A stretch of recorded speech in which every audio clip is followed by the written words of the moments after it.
there's not a lot of times in this league where you're blowing teams out, and so there's a couple plays here and there that you have to make.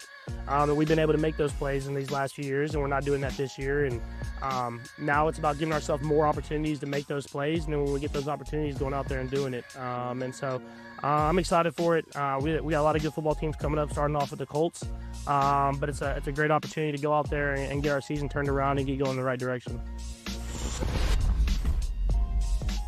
The very obvious and literal explanation from Patrick Mahomes. The harder part is, why aren't you making the plays when it's time to make the plays? If we all know when the alarm goes off that it's time to go make the plays, why aren't you making the plays?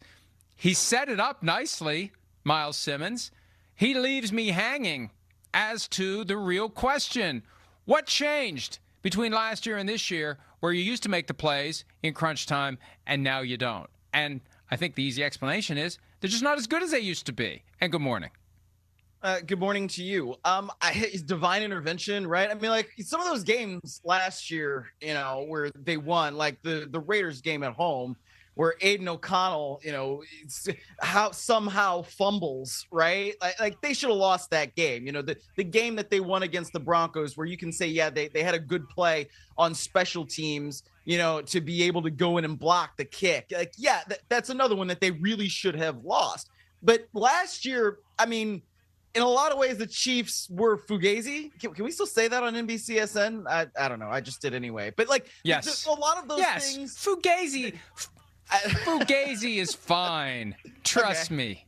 All right, great. Yeah, that's why I went with it. You've said it before, so fine. But a lot of the wins last year weren't real. Like, think about all the issues that they had on their offensive line, where Joe Thuney has to go from left guard to left tackle. What's interesting to me about the Chiefs this year is that ostensibly they are a better team. And you look at where they rank, across the NFL in different categories. They are better, but it's those critical plays on critical downs. They're not winning them anymore. And that makes a significant difference. And, even though like I said, you've gotten better along the offensive line, they're better skill players, but not everything is clicking this year. And I think some of that has to do with scheme. Some of that has to do with regression to the mean. And some of it has to do with the fact that everybody gets up to play the Chiefs. And when you get everybody's best shot, and you've played more football than anybody else over the course of the last, I don't know how, we can go back to 2018 to when Mahomes started being quarterback, and they've been at least, right, overtime of the AFC Championship game. At some point, I think that has to wear on you a little bit. Well, I think that is part of it, playing into February every single year, having high expectations, getting into a year where it's just not our year. How do you deal with that? Devin McCourty and I talked about that the other day, because the Patriots had to counter that from time to time. He said by the time they got to 2019 and they were only a wild card team, you've got guys that are like, what the hell? Like, and I think some guys at some level are going to be thinking, let's just go home. We've got our rings. We've accomplished our feats.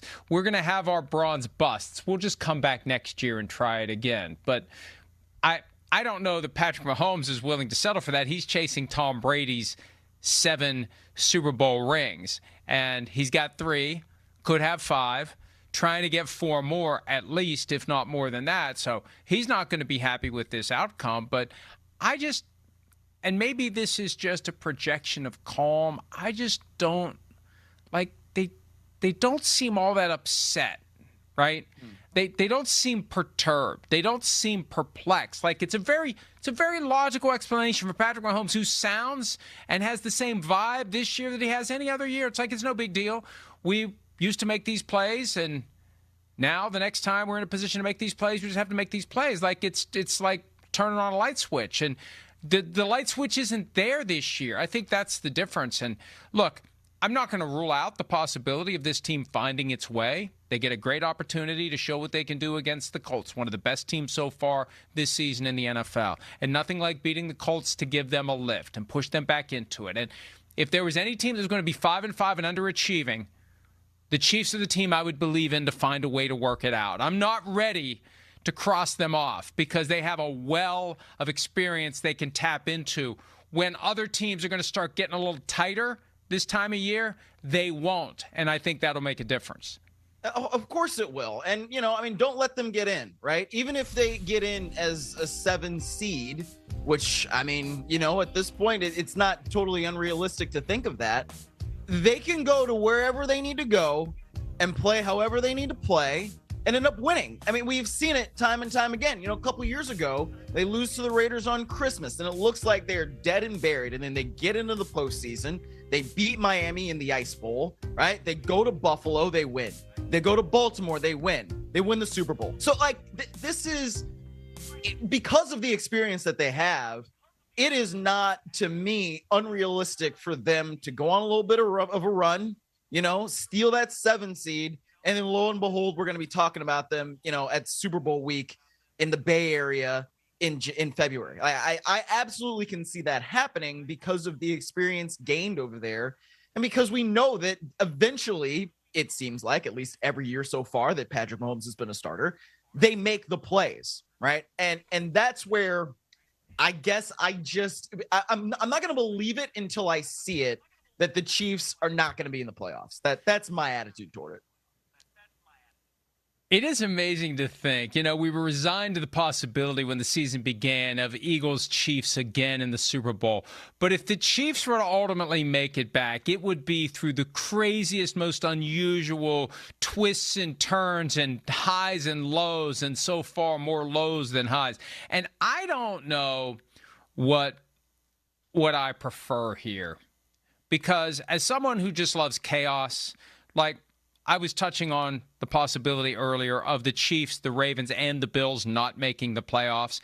And it would be kind of fun if at the end of the day the Chiefs don't make the playoffs because they lose a head-to-head tiebreaker with the Jaguars, and it all goes back to the Trevor Lawrence fell down twice and got up and scored a touchdown while Chris Jones loafed play. That if that's the dotted line to the Chiefs not making the playoffs, there's just poetry in that. But the idea of the Chiefs getting in by the skin of their teeth and just getting hot and staying loose as these other teams stiffen up, I kind of like that unexpected path by the Chiefs to the top of the AFC. And we've seen teams that get in as the last seed and they've navigated all the way to a Super Bowl win. Usually that happens when you've got a great quarterback who's playing well. Aaron Rodgers when they were the 6th seed in 2010, Eli Manning the years that they started low on the ladder and worked their way up. You got to have a great quarterback who gets hot, and the Chiefs have a great quarterback who can get hot. Absolutely. The difference would be that they would be a 7 seed in this case, and we haven't seen a 7 seed get that hot and go on that run and end up, making it to the Super Bowl since we got 7 playoff teams in each conference, which was a mistake, but I guess that's not really what we're talking about. So I think if there is a quarterback that can do that can generate those plays, that can make sure that the team feels the way it should feel in January, yes, it is absolutely Patrick Mahomes, because that's just what we've seen him do over the course of his career. But it doesn't necessarily make it probable, right? The fact that now you have the Broncos at the top of that division, right? You still got to go through the Chargers in that division as well. They have a better record than the Chiefs right now. The Patriots have been great under Mike Vrabel. The Bills, they have a head-to-head tiebreaker over you. So there's a lot that will have to go right in order for the Chiefs to make the playoffs. But, look, they're 5-5 right now. If they run the table, they're going to make the playoffs at 12 wins. But it's going to be a tough task for them to do that, over the course of the next however many weeks there's left. 7. Hey, they were written off by many after they lost at home in ugly fashion to the Raiders a couple of years ago, and they caught fire after that. This is a team we have seen catch fire before. It would be foolish to assume that there isn't an ember burning somewhere that's capable, whenever they can figure it out, to take off. And I was stunned they lost to the Broncos. I was surprised they lost to the Bills. Most of these losses, I've been like, that's not the Chiefs I'm used to, but that team can show up at any time. By the way, I am compelled to go back and make an observation. If you believe that adding a 7th team to the playoff field in each conference is a mistake, that means you hate playoff football. And if you hate playoff football, that means you hate football. And if you hate football, you hate America. So I have to ask you, why do you hate America? I'm sorry that it was a perfect system when we had 32 teams, right?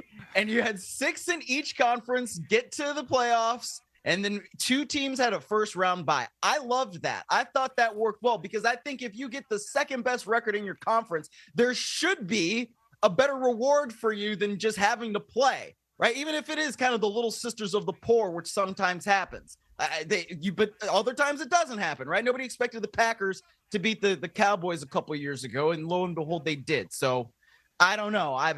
There are nice things about the extra playoff games, but I think we had a perfect system. Why mess with perfection? No. And I definitely agree with you on the idea that there should be 2 byes. Having only 1 bye creates a skewed advantage for the one team that gets the week off. Not that it helped the Lions last year, but that 2-7 game is usually going to be a clunker.